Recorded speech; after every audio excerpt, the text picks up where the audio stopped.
my name is Steve Bargdill. I've been in real estate since October of 2021. It's not been very long. It's been very exciting. And my main gig has been teaching, but also my master's thesis was on houses and literature. Not that it has anything to do with selling or buying real estate, but it kind of was a nice fit. I worked with Keller Williams, not for. So any realtor that you speak to, they will not actually, they're not actually working for the brokerage, they contract with the brokerage. So they're an independent entity.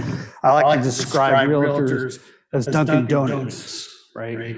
So the Dunkin' Donuts on Central is not owned by Dunkin' Donuts, it's owned by an individual that hopefully lives here in the area. And then the one on Central, is it on Central, I think? I don't know, by the traffic circle, which is nicer than the one. Although I go to the one on Central more, I don't know, whatever. It's weird, it's owned by somebody else, right? So there are over 600, I think around 700 Keller Williams Coastal Lakes and Mountains realtors. We're the largest brokerage in the New Hampshire state. We cover New Hampshire, Massachusetts, Maine, and now Vermont. And so if you hire me, or if you hire any other realtor with Keller Williams, you're not actually hiring me, you're hiring the brokerage. And then I contract with the brokerage to provide the services for them. Does that make sense? So that's kind of how that works. You do not need a realtor to purchase a home. Most realtors do not like to say that, but you do not need a realtor to purchase a home. You can perfectly well do it on your own. If you run into a realtor, this is what they should give you. It's called a brokerage relationship disclosure form.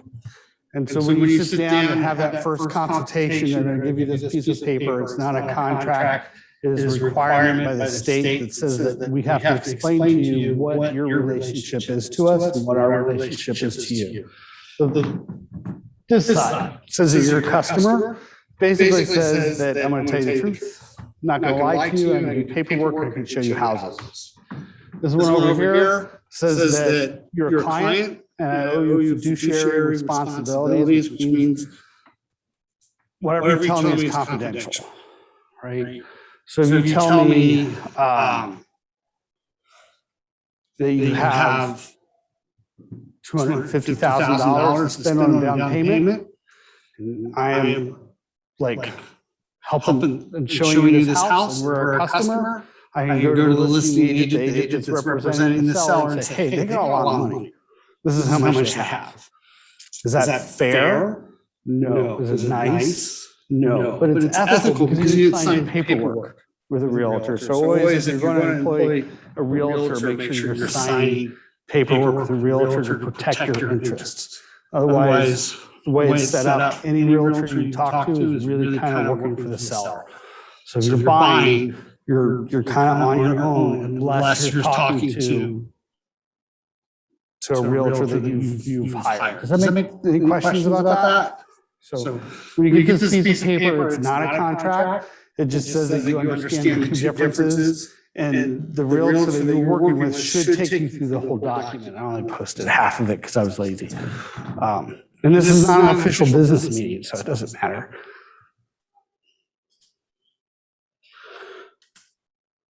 So that's really the first step.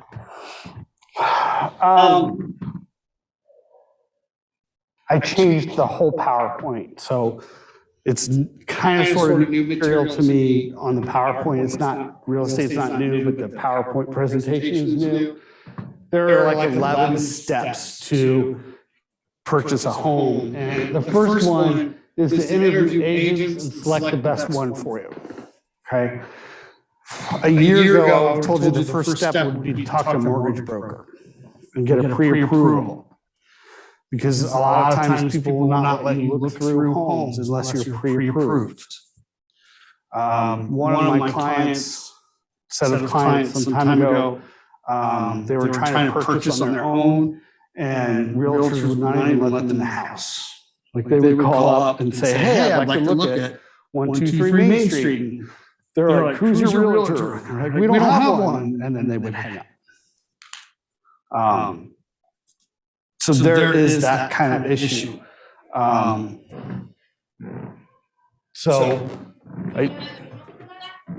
We want to make sure you're qualified and you have cash. Right. So, and if you hire a realtor, they're going to make sure you're pre-approved and have all the paperwork and you're motivated to purchase. You go through an open house and it's not a huge issue at all because it's an open house, right? And they want you to come through an open house as an unrepresented buyer because they can hopefully pick you up as a client, which is kind of not the only reason for an open house, but one of the reasons for an open house is to find more people to help. But a year ago, I would have said, talk to a mortgage broker first. Even 2 years ago, I would have said, talk to a mortgage broker first. Get your finances in order, get that pre-approval letter. There's two different kinds of letters. There's a pre-approval and a pre-qualified. A pre-qualified says, yes, we think you're good to go. A pre-approval says, we've done most of the paperwork. And yes, we are like 80 to 90% positive you're ready to go. The pre-qualified says, yeah, you're a nice person. Pre-approval says, you're serious, right?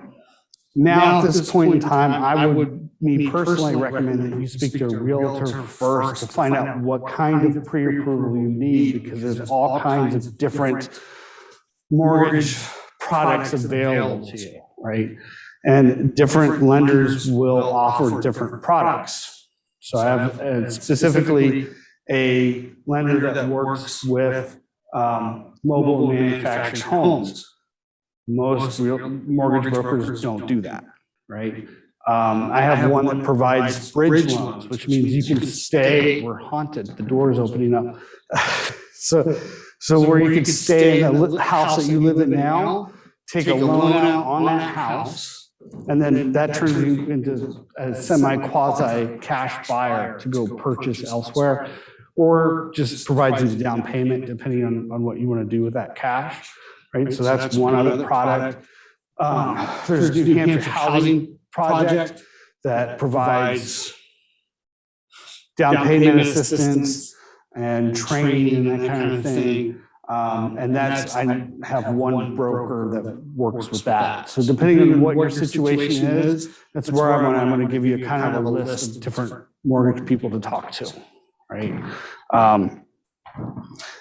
And so then you would get the pre-approval after we've had that initial talk, and you would kind of know who to talk to. I wouldn't give you just like one person. You'd be like, here's like 2 or 3 people. But the rest of this is pretty straightforward. We sit down, talk about like how much cash you have to shop.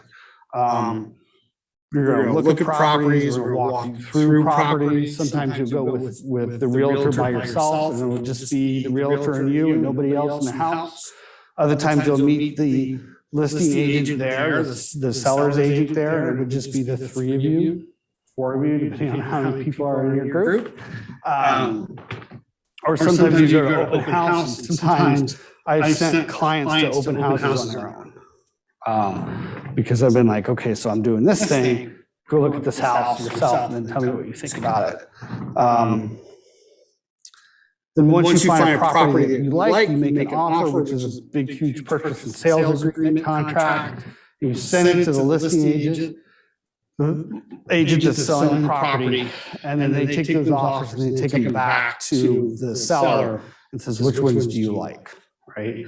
And right now we're seeing a lot of offers on single houses again. So we're going to see, like, I put an offer on, I did personally, but my clients put an offer on a house that was listed on, I think, Wednesday or Tuesday of last week.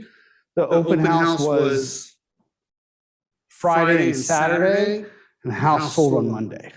Went under contract on Monday. There were 9 offers on that house. It was in Somersworth.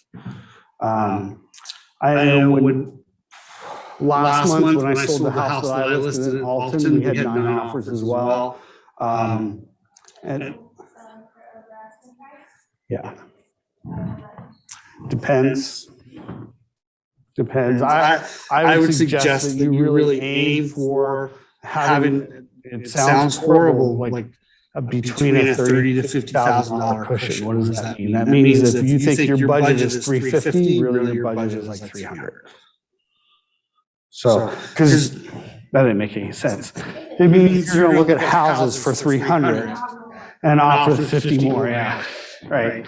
So you're not going to be looking at houses at the top of your budget. You're going to look at houses that are a good amount below what you have available, so you can offer more.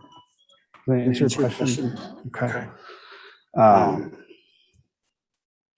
find that listing agents are listing at a lower price, trying to get that bidding war going. No. I can talk about how home prices are done. So let's say we're looking at 1, 2, 3 Main Street. Hello. Hi. So let's say we're looking at 1, 2, 3 Main Street. It's a 3-bedroom. It's 1,500 square feet. We as realtors would look at all the other homes in that area, not the entire town, but in that area that have sold recently. So they've already sold, or they're current on the market, and check the comparisons. And then we would try to price it just a little bit underneath everybody else. Does that create a bidding war? I don't know. It's like when I go down to the gas station of the Circle here in Dover, right? You have the Shell, you have the, I think it's a Marathon, and then a little bit down the road is the Irving, and the two that are closer to the Circle are normally a little bit more expensive. So I just kind of drive down the road. They get my business. It's a little bit out of my way, but they get my business because they're cheaper. Sometimes I lose that bet, right? And at that point, I just pay the higher price because sometimes I've lost that bet. So it's really trying to figure out where is the correct place to price it. There's a house in Barrington right now that's $375,000. It's been on the market for 2 years. Well, not quite 2 years. It's been on the market for a year. That's nowhere near 2 years. It's been on the market for 222, 223 days. So near a year. And it's because it's priced too high. So a lot of times you're going to see the houses that are sitting in the market longer are the ones that were not priced correctly. Okay. What happens is, and you're going to see how many houses are available in the state of New Hampshire here in a minute, and that's going to explain the bidding war. I really wish I could say it was the realtors doing it, because that would mean it would be just an easier job for us to make more money, but that's not what's going on.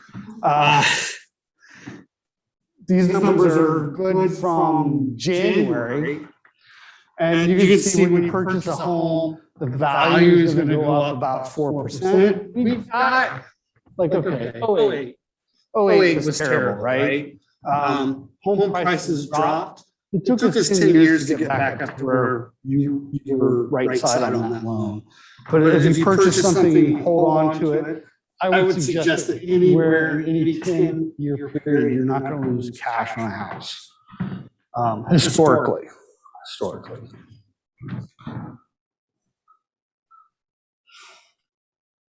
These are where mortgage rates are right now. This is a little bit outdated. It's from 2021. I think we're right around 7, 8. I don't know. They're all over the place, right? I can hardly keep up with them every day. That's why I have a list of mortgage brokers in my back pocket. But you can see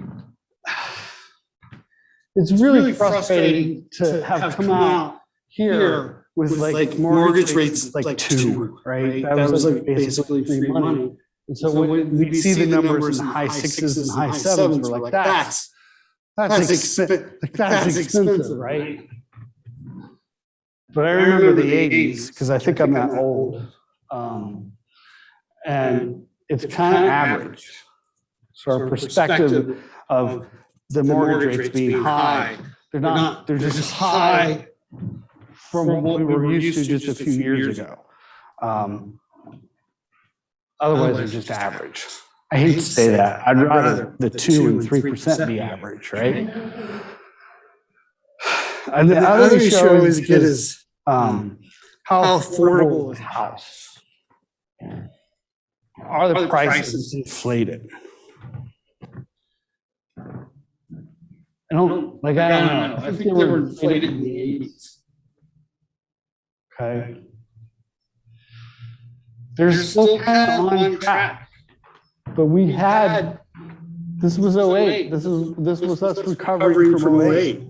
And that's why the homes seem more expensive than what they really are. So it's kind of perception. Does that make sense? Does that track for everybody? My name's Steve, by the way. Nice. We have, I know. Was that last year? Yeah. So this is inflation right now currently. They said the numbers were down on the news yesterday. And you'll notice that the average housing is right in the middle. What's really killing us is the health and education. It's just to say it's not necessarily expensive to purchase. It just maybe might seem that way.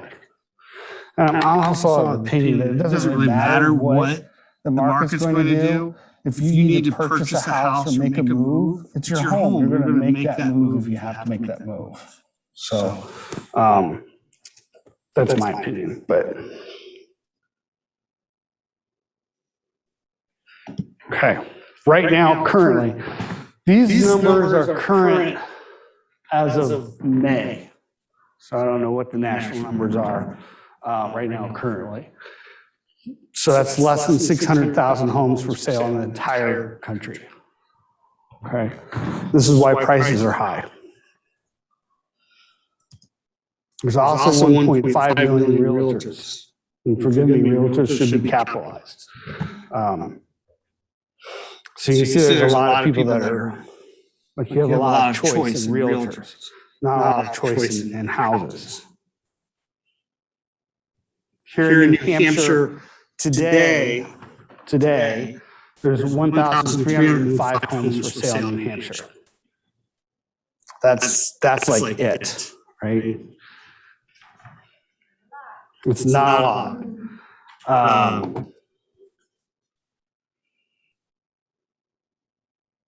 There's only 24 homes available in Dover right now currently. There's 3 homes available in Somersworth that are for sale. That's it. 3. 14 in Rochester. That's like it. And I could show you some of these prices. I'm just going to flip over.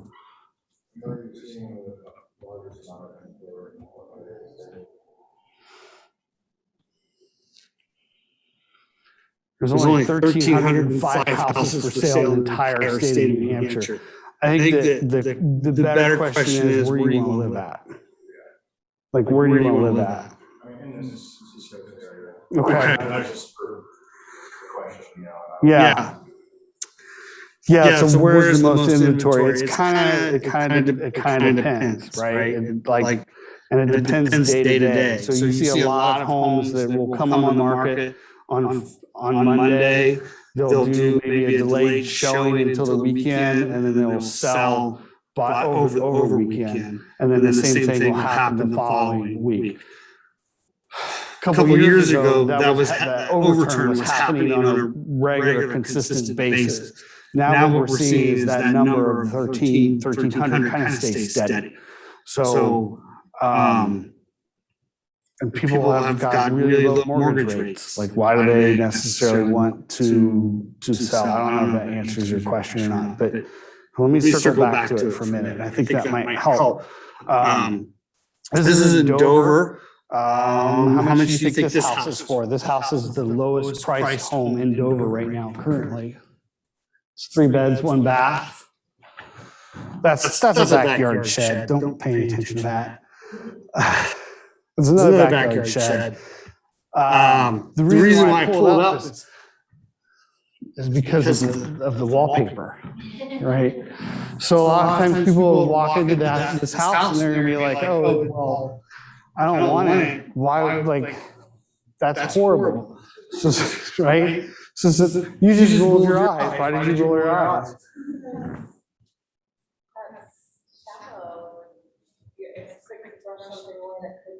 Yeah. Yeah, back in September, I had a house for sale that the buyers, not mine, the buyers came in and they had a home inspection, and the home inspector marked poor on the house because there weren't any stoppers in the sink. And there were 4 roof tiles that were blown off by a windstorm that we had a couple days ago. And which, I mean, it was good that it blew off because everyone could see it, right? And they're like, no, this is a money pit, right?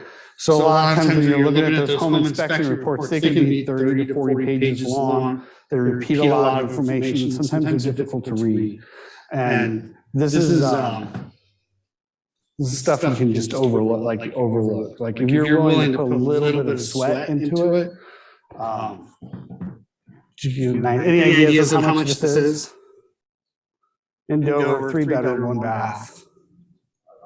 500, 364.9. Okay, that's the asking price, right?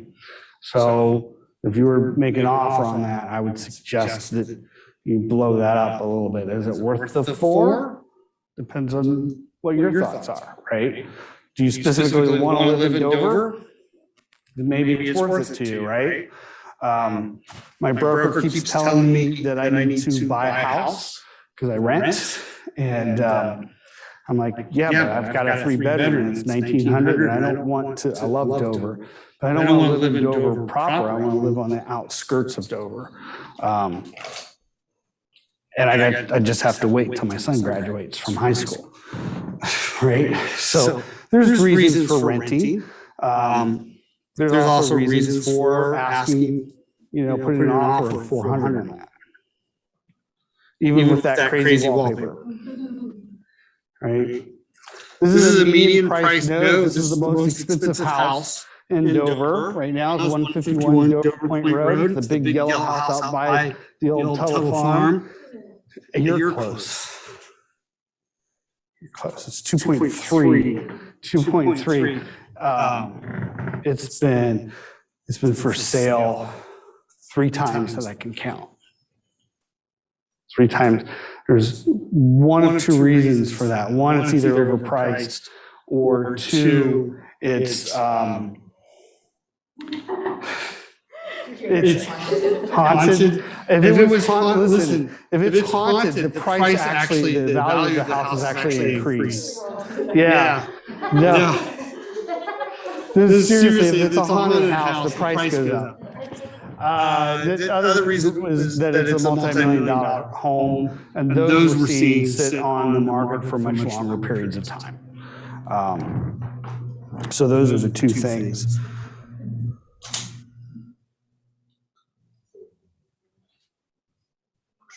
This is one of the 3 homes that are available in Somersworth. It's a 3-bedroom, 3 baths, 2,000 square feet. How much do you think this is? Asking. 800, 525. Yeah. So oftentimes when we're looking at houses, we think we don't know what the price is, and we take a guess. We often think it's more expensive than what it really is. But Somersworth is interesting because there's only 3. Here's 17 Noble Street, 5 beds, 3 bathrooms. How much do you think this is? 475. 548. 2 Alex Court, the other one in Somersworth.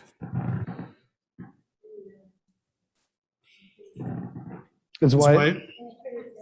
It's a very pretty setting.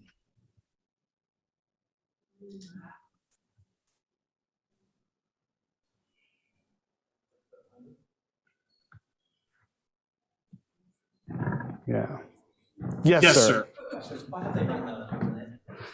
Why is a candy bar $1.79 and not $2?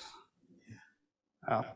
And there are other issues with it as well. Like sometimes people will put in price points where they're like up to a certain point, and so it brings in more viewers because it seems like it's in their budget when we're looking at just, you know, $1,000 more.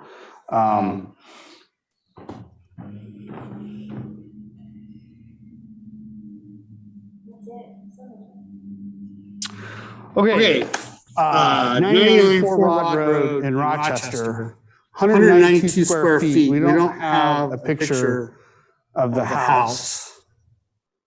Oh, wait, there's a picture of a house.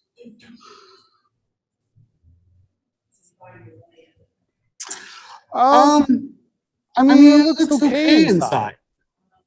You're buying a lot. There's a lot rental for that. Yeah. But that's the cheapest property, cheapest.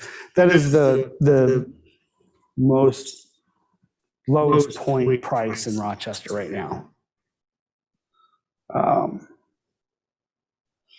This is just down the street. This is 99 Rod Road as well. There's a couple different lots. This is the community center that they're showing pictures of. And then there's the house. About the same square footage, 900 square feet. Well, no, that's nowhere near the same square footage, 192. But it's small, really like 250. Okay. You can find mobile manufactured homes farther up north in Conway for under 200,000 that are just nicer. So you're looking at mobile manufactured homes in this area. They're going to be around that 250 mark, and then farther up north, you're going to find them more around the 150, 160 area region. This is a house, another house in Rochester, 265. 2-bedroom, 1 bath. You're going to find the 2-bedroom houses are actually less expensive than 3-bedroom houses because people want the 3 bedrooms. And in fact, there was a 1-bedroom on Horn Street that just sold for $9,000 less than asking because it only had 1 bedroom. Probably there were other reasons, but that was the price it sold at was $9,000 less. On the top of Horn Street, another like little tiny 3-bedroom house sold, and that sold for over. It didn't sell for much over. I can't remember the exact number, so I'm not going to quote it. But there was a difference between, you know, a 1-bedroom and a 3-bedroom. Can you handle having a 2-bedroom for a while?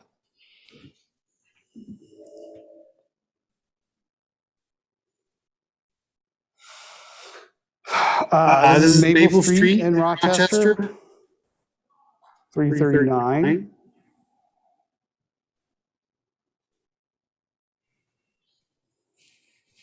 Again, you're going to see some of these homes. You're going to look at that map, and you're going to be like, well, look at it, right? It's been on the market for 112 days. It's really, really unusual. We just talked about a house in, where did I say?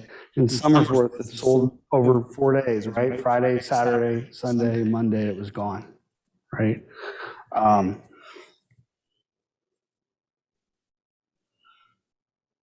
And Fillmore, you're looking at 475. So I don't know. What do you all think is affordable? What numbers do you think are affordable versus what numbers do you think are like, that's ridiculous?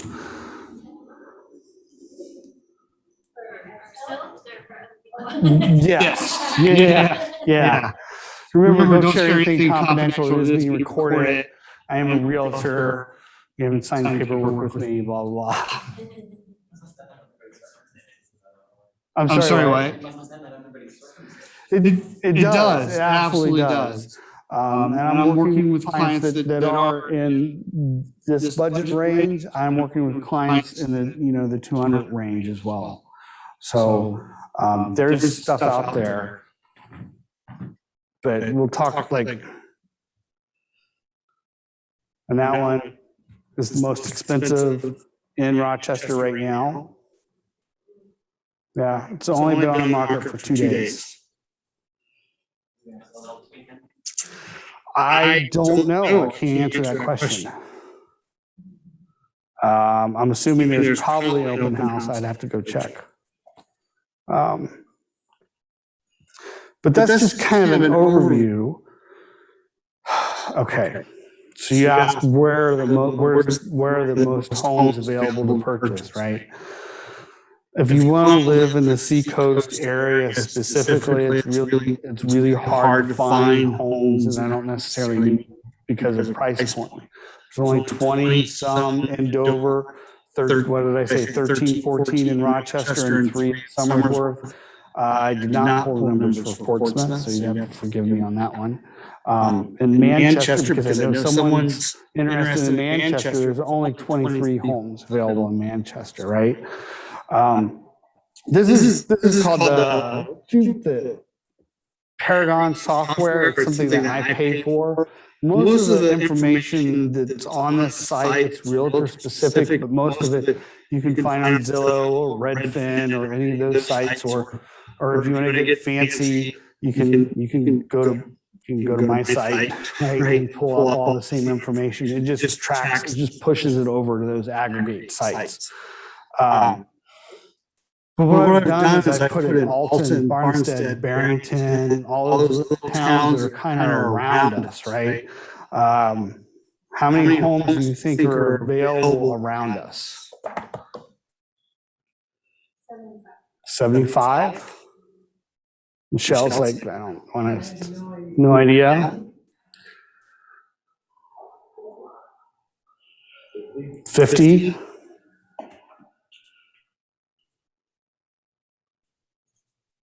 Okay, I don't know if you can see that or not. There's 110. Okay. The lowest price point is 160. And the highest price point is, can't read it, $6.5 million. So they're all right across the board. If we look at this first one, which is, where did we say it was in Farmington? I've been in this house, actually. It's small.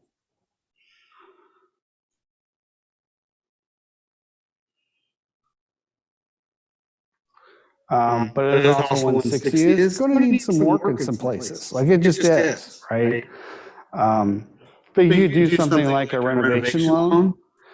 And so that mortgage payment would have the money that was wrapped up into that product, and your house payment would be part of the renovations to the house as well. So that's a possibility. Have to check my glasses. In that case, people usually apply for that type of loan long before they start looking, knowing that maybe looking for kind of fixer upper or something. Once you find that house, so you always want pre-approval. So you definitely want the mortgage broker to have done that paperwork ahead of time, right? So I'm working with clients right now that have both just a regular run-of-the-mill conventional loan, and they also have a renovation loan on pre-approval for both of those. So they're actually working with 2 different lenders because they got their 2 different lenders. They had their credit checked and all that stuff twice. They did take a hit to their credit score because of that. Because Equifax and those people, they're like, oh, don't do that unless it's like 6 months out between each other, blah, blah, blah. But that doesn't necessarily help you if you're looking at different kinds of properties. You really want to have that pre-approval set up. Did I answer your question? Okay. This is in Farmington. And it's waterfront. Did you see that?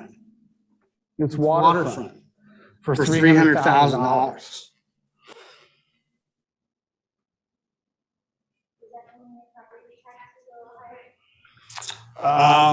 Because it's waterfront, it depends on the town. Doesn't necessarily depend on whether it's waterfront or not. Lots of storage space, but if we get inside, maybe. Right, there's a nice open floor plan. The kitchen needs updating, right? And it's a 3-bedroom and there's 1 bathroom. Like that's the downfall, it's 1 bathroom. It's only been on the market for, can't remember.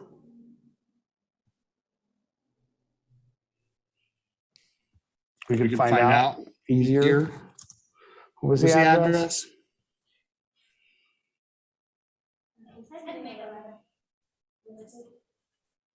Yeah, I can't do that math. No. Yeah. This was 21 Summer Street.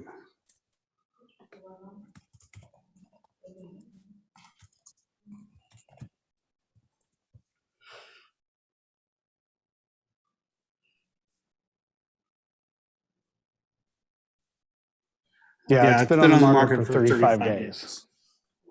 Yeah, and you'll notice that it says back on market, right?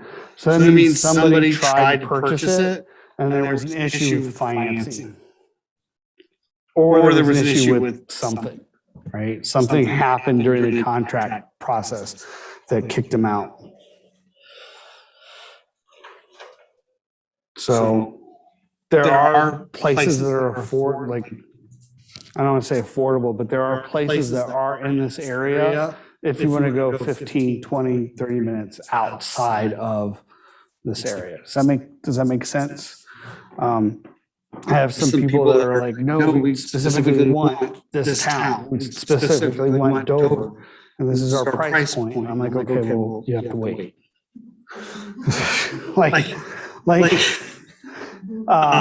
And if they're okay with that, they're okay with that, right? But let's go back to this for a minute. 1,305 homes for sale in New Hampshire. There's 6,571 realtors in the state.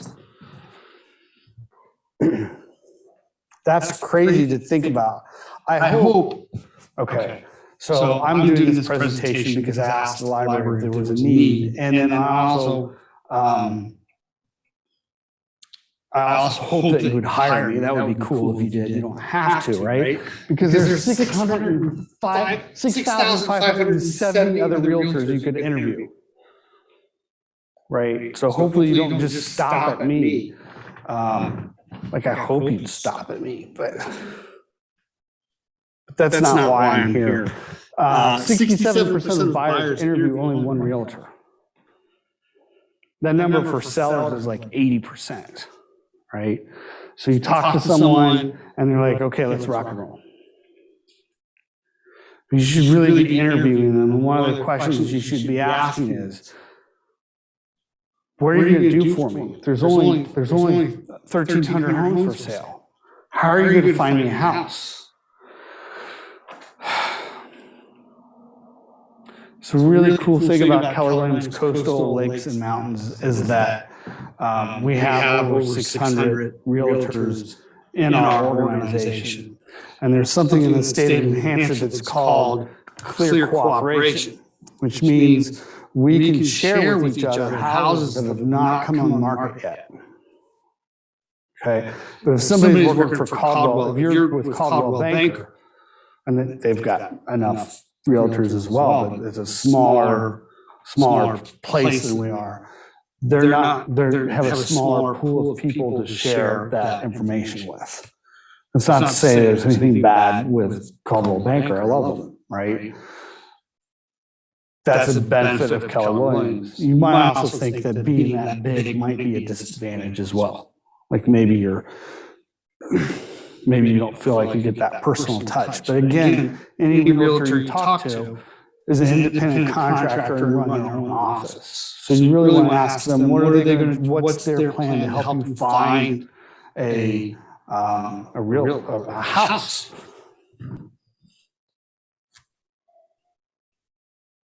Okay. So last week, I helped clients close on a house that had been on the market for 5 hours. Like it had only been on the market for 5 hours. Took us a month to close, right? We've been looking since November, right? So it wasn't a quick process. But you do want somebody that's keeping an eye on the market like that close, right? And that's just everything I just showed you is available for everybody else to look at, right? Anybody else can look at that. The other thing I do is hopefully by the end of next week, we'll be under contract for another client of mine on a house that's not on the market. And the person that's selling it really didn't have any intention of selling it, right? But I asked. So I went, they looked at a house in this one particular neighborhood, and they were like, I really want to live in this neighborhood. They didn't get the offer on the house. They didn't win the offer on the house. I'm like, well, what about other houses in the same neighborhood? And they were like, yeah, let's take a look. But none of them were for sale. I know that.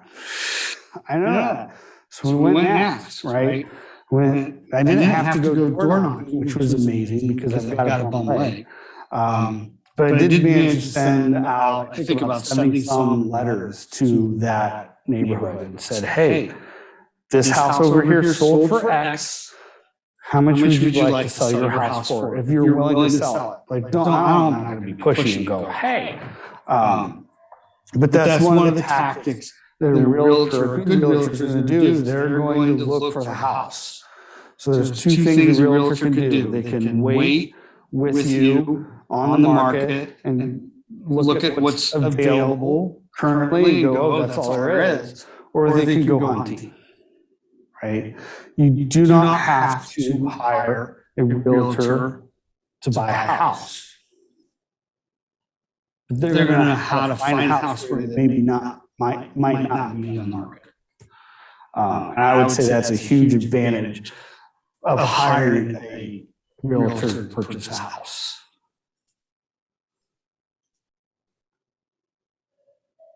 You were telling me earlier before the seminar, what did you say? You said there wasn't anything available that you liked because you were choosy. You're like, I don't see anything I like. Like out of the 1,300 homes in New Hampshire, you're like, meh. Like meh. Okay, so that's why you would hire a realtor is for them to actually go out and find you the house that you're specifically looking for. I want marble tile in my bathroom. Okay, let's go find you a marble tile bathroom. I'm not saying that's what you want, but. No, actually they don't. It depends on the situation, right? I think a lot of them is like, what would you, so I'm sending out another set of letters to another neighborhood for a different client. And I think I opened up with, please finish the sentence for me. If I could get X amount of dollars, X amount was the part I wanted them to finish, I would list my house this summer. Just finish that for me. So it really kind of depends on the neighborhood, the people, like it's kind of figuring out who your audience is. It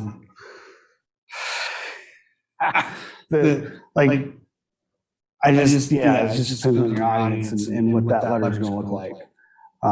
But that's an English major thing, and because I have so many degrees in English, that's why I'm like, yeah. But that's just me. Yeah. Any questions? We got about 10 minutes. The last group for the seller seminar, last month, had a lot of questions. Yep. Okay, yeah, that's a good question.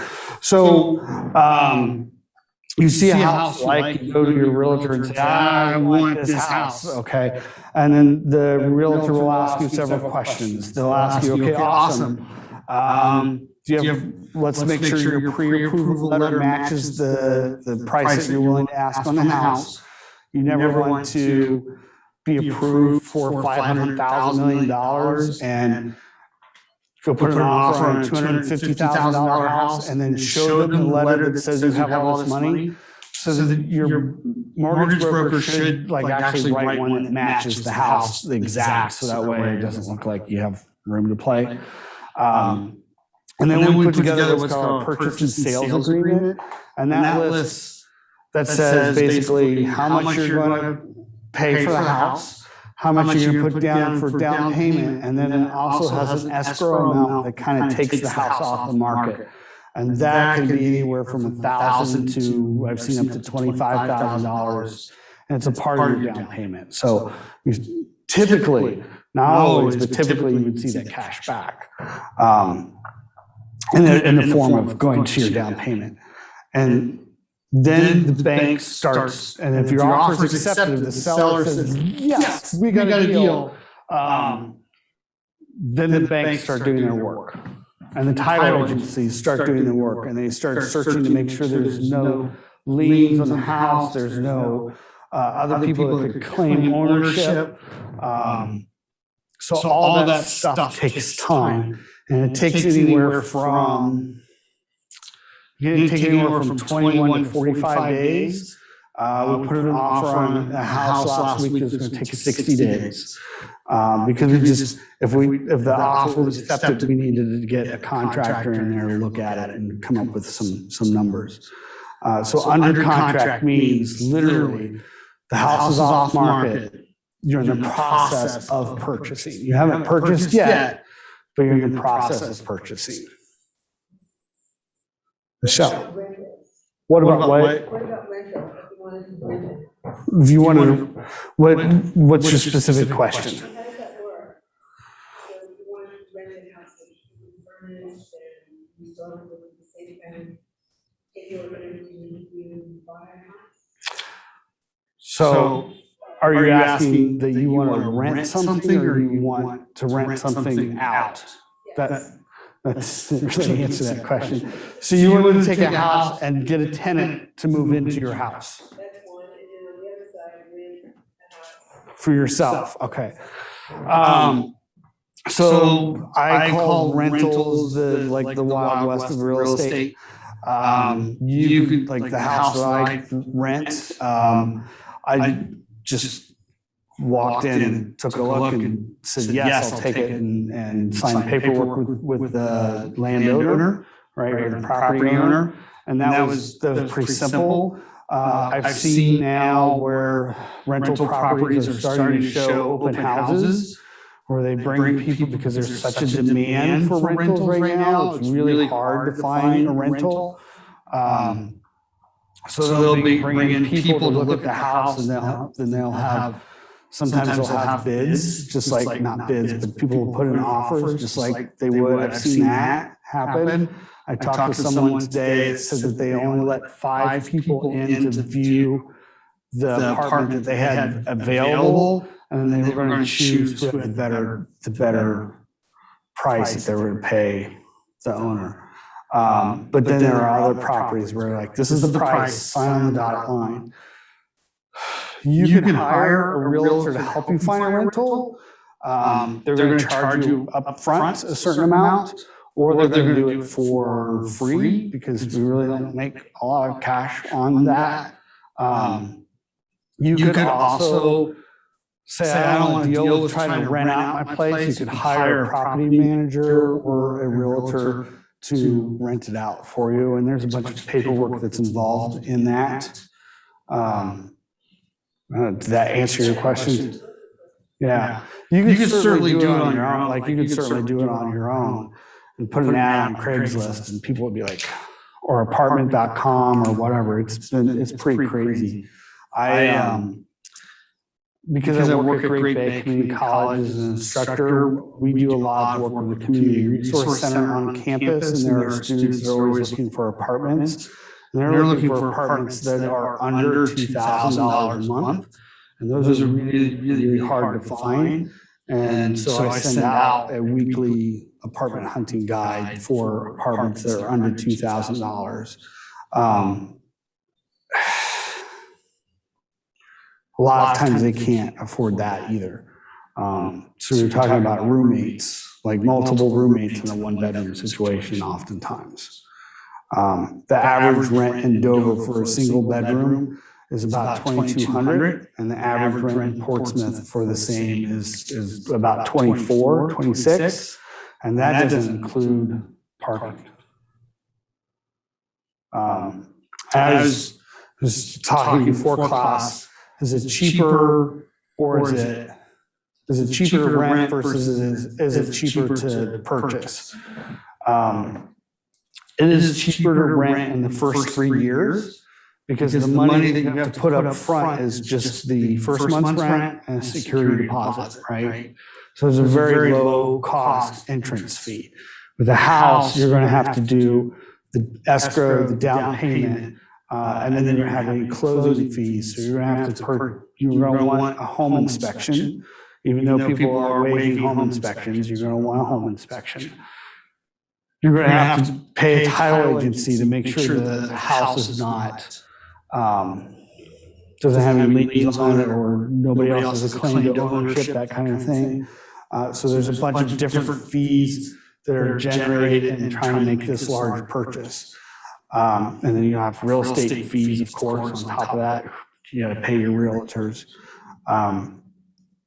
And so the upfront cost is really high. It's not really high, but it's high. It can be really high, right? You don't start making that back until after about 3 years. But if you continue to rent for more than 3 years, then all of a sudden you're not building any equity and you're actually starting to lose cash. So if you're looking to rent to save money, you do it within that 3-year period. If you're looking to purchase something because you want to stay somewhere for a while, a manufactured home, even with a lot rent, is more affordable in the long run than a rental. Now, there are different reasons to rent, right? And that's okay, right? I rent. I rent because I have really super cheap rent. And if I told you, people would be jealous.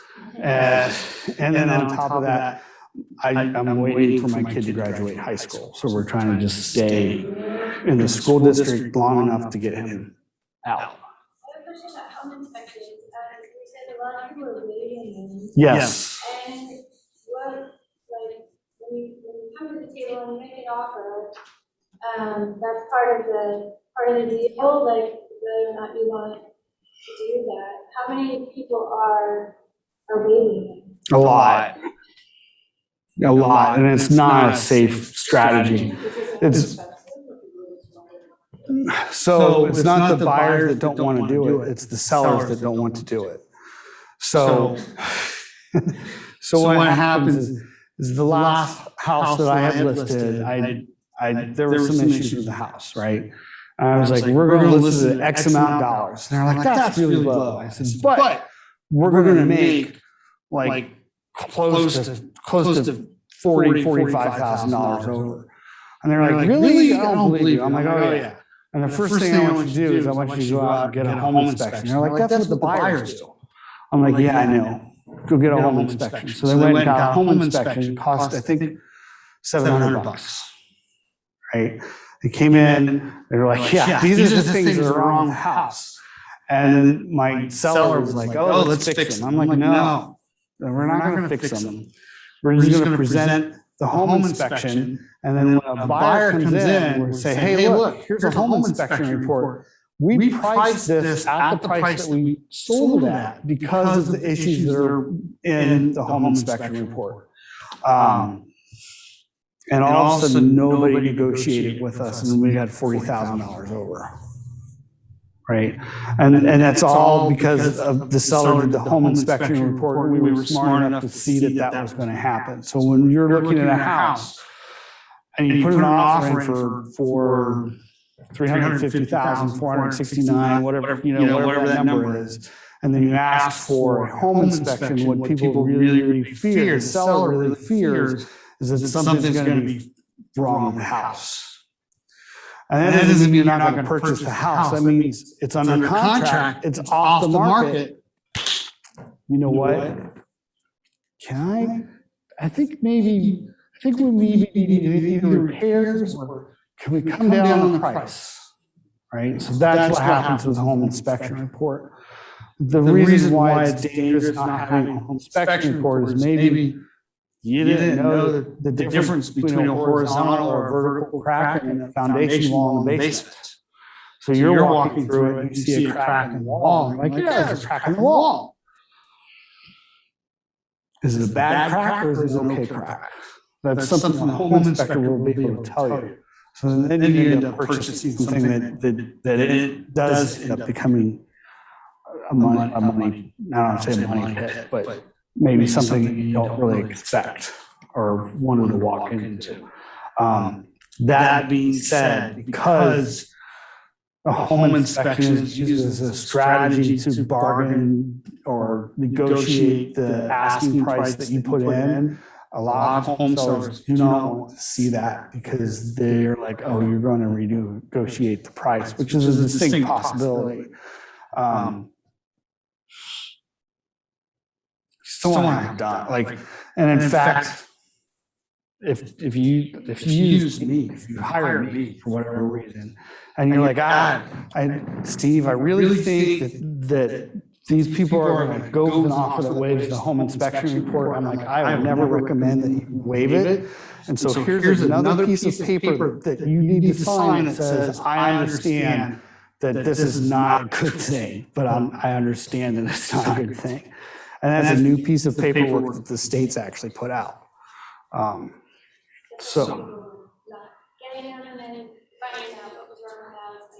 Yeah. And I would also say as a seller, that's a liability issue as well, because if you're not disclosing what's going on with the house, that can open you up to a lawsuit as a seller. You know, another question that I interrupted. Your numbers, were those just single-family homes? Did they include any townhomes or?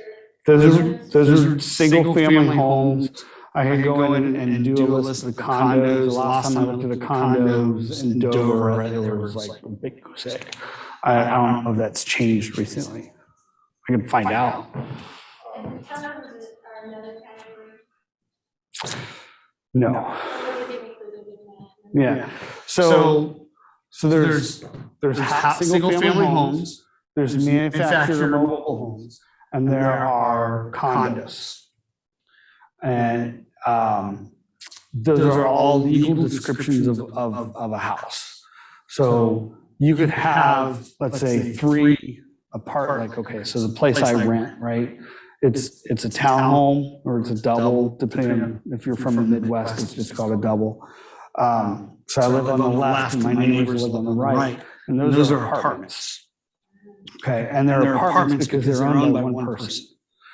It's a condo if my neighbors own their half and I own my half, and then there would be an HOA, a homeowners association, that you would have to pay into to take care of issues with the property that are held in common, such as the roof.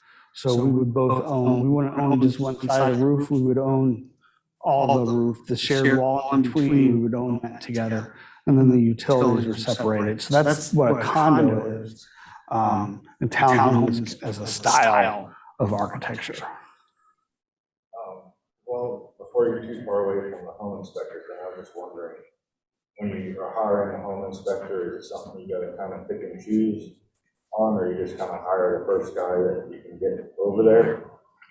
But you know, you don't want to take your car to a bad mechanic.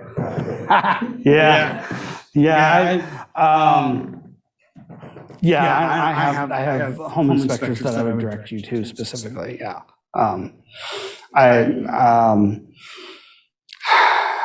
There's one guy that I work with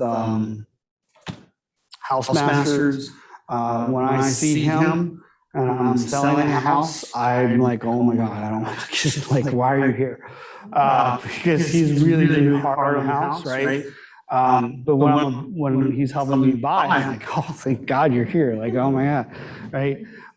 There's also when home inspections here locally, and they're just as amazing as well.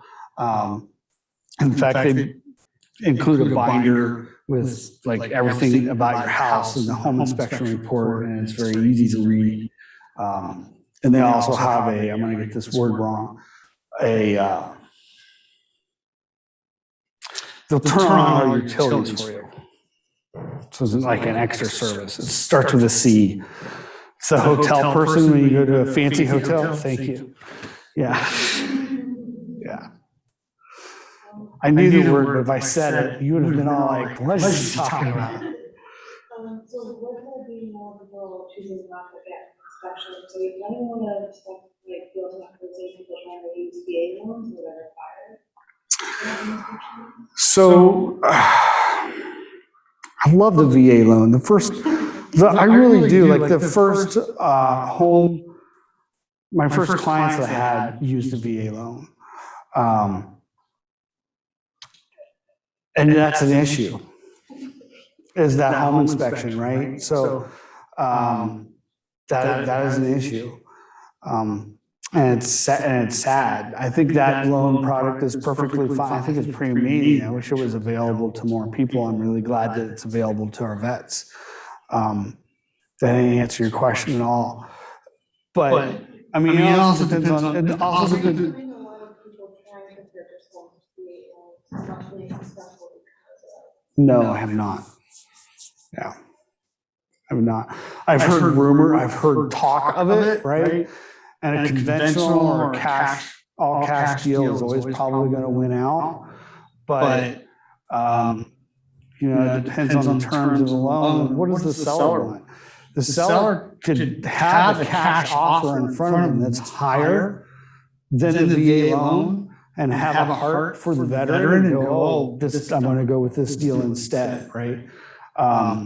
We don't know what the other person is thinking or what their decisions are or why. And then if you're having your realtor look for houses and hunt for houses and homes that are not currently on the market, then that all of a sudden becomes, when you do find a house that way, you're the only game in town, right? You're not fighting other people around you trying to get into the same property.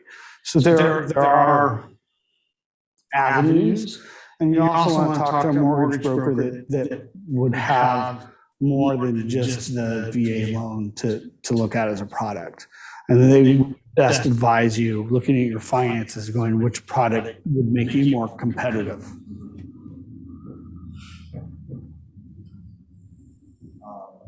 Of the whole cash buyer thing, do they always have an advantage over someone with a conventional loan? Or is it, the person that's willing to offer mortgage comes out of that as far as the seller's concerned? Yes, to both of those questions, right? So the big advantage to an all cash offer is that we can close in 2 weeks, sometimes as quick as a week, depending on how quickly the title agency does their due diligence, right? It happens really, really super quick. And there's the cash. The difference with the finance property is that it can take anywhere from 30 to 45 days. If you're lucky, you get 21 days to get that process done. So then the seller's waiting longer for their money. But then there are downsides to the cash too. Like, where's the cash coming from? Like, we don't, like, just because it's an all cash offer doesn't mean that they have that cash. Like, they could have, the cash could come from the sale of another property, and that sale has not happened yet, so they have to wait for it. That cash could come from a hard money lender, and that deal could have fallen through. Or, they could have said that they had X amount of dollars in their checking account, and when really they didn't. So there are disadvantages to it as well.